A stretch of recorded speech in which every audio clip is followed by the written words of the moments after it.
حضرت حسن سے روایت ہے، انہوں نے کہا کہ تعلم حاذ القرآن عبید وصبیان لم یأتوہ من قبل وجہہ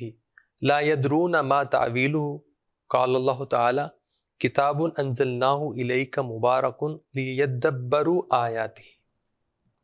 تو قرآن تو اصل میں سیدنا حسن بھی یہ جو قرآن کی تعلیم عام ہونے کا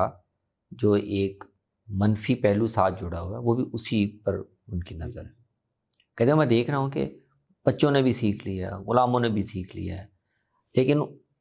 ان کو قرآن کو سمجھنے اور اس کا طریقہ معلوم نہیں، اس کی تعویل کیا ہے، کون سی بات کس محل میں ہے، یہ ان کو نہیں۔ الفاظ انہوں نے یاد کر لیے ہیں اور عربی زبان سے سادہ سا اس کا جو مطلب سمجھ میں آ سکتا ہے وہ آ گیا، لیکن ان کو آیتوں کو اپنے محل میں رکھنے اور ان کو سمجھنے کا علم ان کو نہیں ہے۔ بالکل صحیح، بالکل۔ تو یہ خطرناک چیز ہے، کیونکہ اللہ نے قرآن اس لیے اتارا ہے لیدبروا آیاتہ ولیتذکر اولو الالباب۔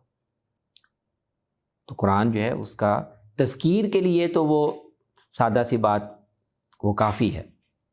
لیکن قرآن سے علم اخذ کرنا، قرآن سے دین کی گہری باتیں اخذ کرنا، یہ تدبر کا تقاضا کرتا ہے۔ وہ ایک باقاعدہ ٹریننگ چاہتا ہے اور اس میں علماء سے، اہل علم سے سیکھنا اس کی بڑی اہمیت ہے۔ تو اس کے بغیر یہ جو لوگ بہت سارے سیکھتے جا رہے ہیں لیکن ان کی پراپر ٹریننگ نہیں ہے، تربیت نہیں ہے، تو یہ خطرے کا موجب ہو سکتا ہے۔ میں نے دیکھا کہ ایک ٹرینڈ ہمارے ہاں یہ بھی ہے کہ ہمارے جو بیوروکریٹس ریٹائر ہو جاتے ہیں تو بیسیکلی مسلمان ہوتے ہیں، تو ان کے ہاں ہر ایک کو مفسر قرآن بننے کا وہ میں نے دیکھا کہ ان کے ہاں وہ قرآن میں چیزیں لکھ رہے ہیں۔ اور تو یہ نیا نہیں ہے، یعنی آپ دیکھیں نا صحابہ کے دور سے وہ